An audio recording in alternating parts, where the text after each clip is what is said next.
yeah, we're excited for the game Saturday. Obviously, it's a big game.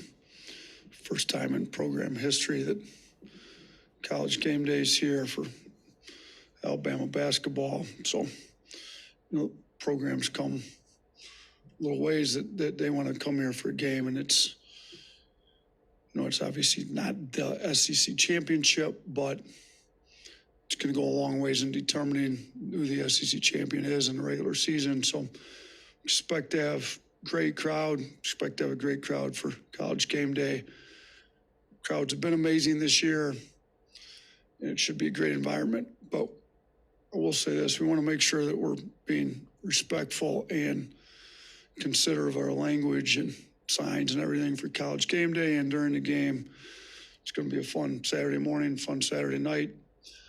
We're going to have a ton of fun. Let's just try to remind the fans to be mindful of our language during both events, the college game day and the game at night, just to represent the University of Alabama and the state of Alabama like it should be represented. So, but to get to the game, I mean, Tennessee's, we're tied with them in first place. They're one of the best, they're the highest rated team in our league right now. They handle us pretty well at their place. So we're fortunate to be in a tie with them for first place with the way that they beat us at their place. So we've got to do things significantly better than the first time we played them. Number one being our turnovers. We're going to have to handle their physicality a lot better, take care of the ball a lot better. And obviously our defense has been a little bit of an issue all year. It's going to have to be great. Dalton Connect's, leading scorer in the league. He's the only player, I believe, in Division I this year that he's scored 35 or more points 4 times, which he's scoring the ball at a high level. I think that's the first time since 2019, 2020 that anybody in Power 6 basketball's done that, score 35 points or more 4 times in a year. So, his last game out, he kind of single-handedly took the game over, in the second part of the second half against Auburn and willed them to a win after Auburn had them down. So we got to be aware of him, but, they've got a really good team. Ziegler leads the league in assists.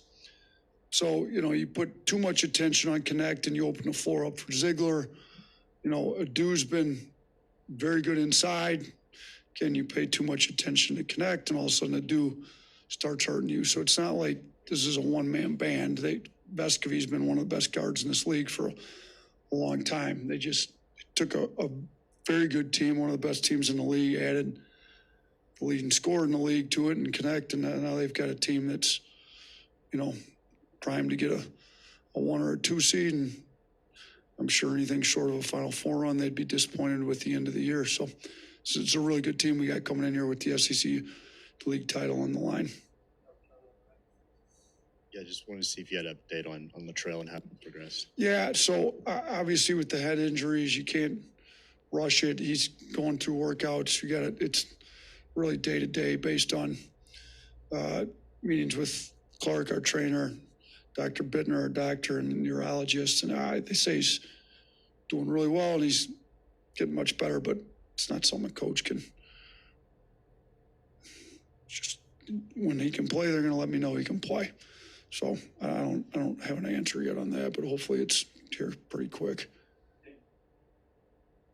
Yeah, in what ways do you see this Tennessee team at all different, or ways they've improved since you last played them back in January? Yeah, I mean, Connect's had some really big games since then. I think they're playing pretty fast, good in transition. I mean, this is a team that's always been great defensively under Coach Barnes, and offensively they've gotten really good. And their last 11 wins, I think they've scored 80-plus points in 9 of them. You go back to last year, thinking their last 11 wins of the year. Last year they scored 80 or more in 1 of them. So it's a team whose offense has gotten extremely good to go with an elite level defense, and now that's why teams are probably rightfully so talking about Final Four runs for this team, because they're that good on both sides of the ball. I meant to ask this earlier this week, but have you ever been in a court storming, and how do you think that those should be disciplined? It's a good question. We don't storm the court here. We expect to win big games. We've won a lot of big games here, and I actually love the fact that our fans are unbelievably great and give us a great environment during the game, and then act like we've been there and done that after we've beaten plenty of good teams in this building since I've been here. So I like the way it's been here. When I was at Buffalo, when we were ranked 14th in the country, playing in the MAC, there was top 25 team. You don't get very many home games against top 25 team in the MAC, so we had some court stormings there. And we were involved with one last year when we were number one in the country at A&M. So what we did at A&M last year is, the league title had already been determined. So we had already won the league. We went there. We were trying to win. It's not like we gave them a win. But we let their staff know that if they ended up winning the game, which is what happened, if they ended up winning, that we were not going to stick around, shake hands, that we were getting off the court immediately, which is what happened. So we got everybody out as the buzzer was sounded and avoided any issues with the court storming. I mean, I'll say this, like, college sports is different than professional sports.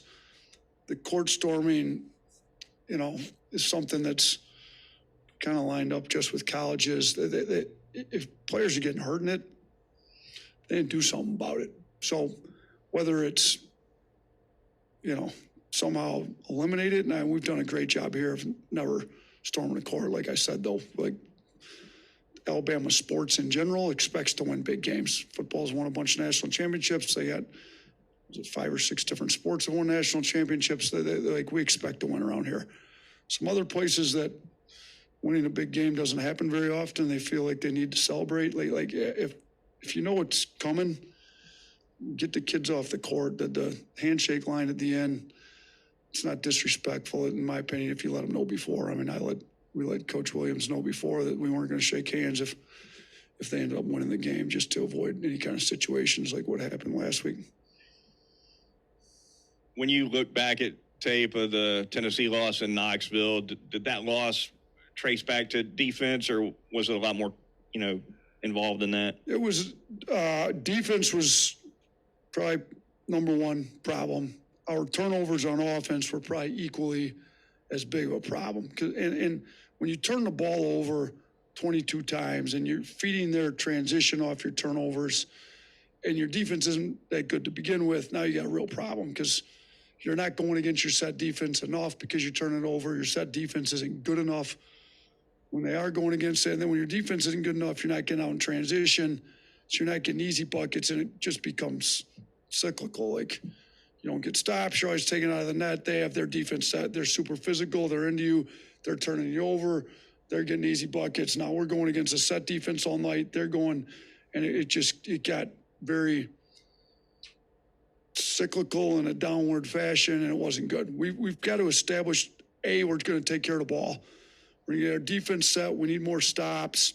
If we can get stops and get out in transition, and we're going against them when their defense isn't set, we're a lot better off. So it's a combination of a lot, but the turnovers and just the defensive focus, intensity, physicality, it wasn't there the first time. Hey, Coach, in your first game against Tennessee, Adu scored 19. And then the last game against Auburn, the front court was struggling a little bit defensively. Have y'all done maybe anything different defensively for the front court for this game, or how do you see that playing out? Talked a little bit more about what we're going to have to do. I mean, I think Pringle's been really good here lately.